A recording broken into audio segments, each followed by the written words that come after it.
Hai să-ți prezint noul tău partener pentru alergare și orice alte activități fizice, și anume căștile Gymbads.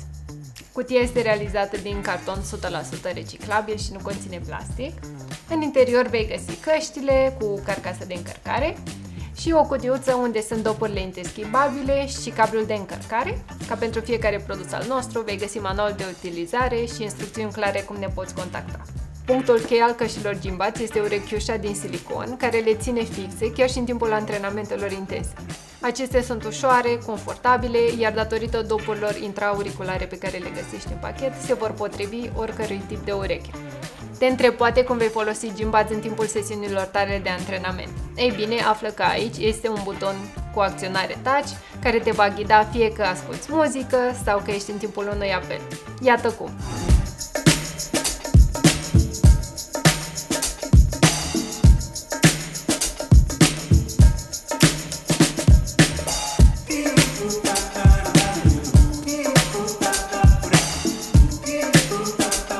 Nu-ți fă griji, manualul de utilizare în limba română conține toate informațiile de care ai nevoie. Să vorbim și despre sunet, pentru că și acesta este important în timpul antrenamentelor. Gymbads au încorporate drivere de 13 mm, care face ca sunetul să fie clar, echilibrat, iar basul puternic. Sunt perfecte pentru playlisturile de antrenament sau atunci când ai o sesiune mai intensă. Pentru că sunt niște căști create special pentru antrenamentele intense, Gymbads sunt rezistente la transpirație.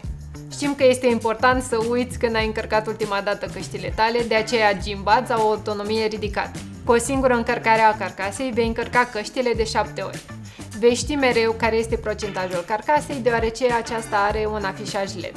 Datorită tehnologiei Bluetooth de ultimă generație, Gymbads se conectează foarte rapid cu telefonul tău. Acestea sunt compatibile cu orice dispozitiv cu tehnologie Bluetooth încorporată. Fie că acestea au fost conectate la laptop, tabletă, telefon sau Xbox, acestea se vor reasocia automat la ultimul dispozitiv cu care au fost conectate. Dacă vrei un companion pentru antrenamentele fizice intense, care să stea fixe pe ureche și să nu ai nicio problemă în preluarea apelurilor, alege căștile Gymbads.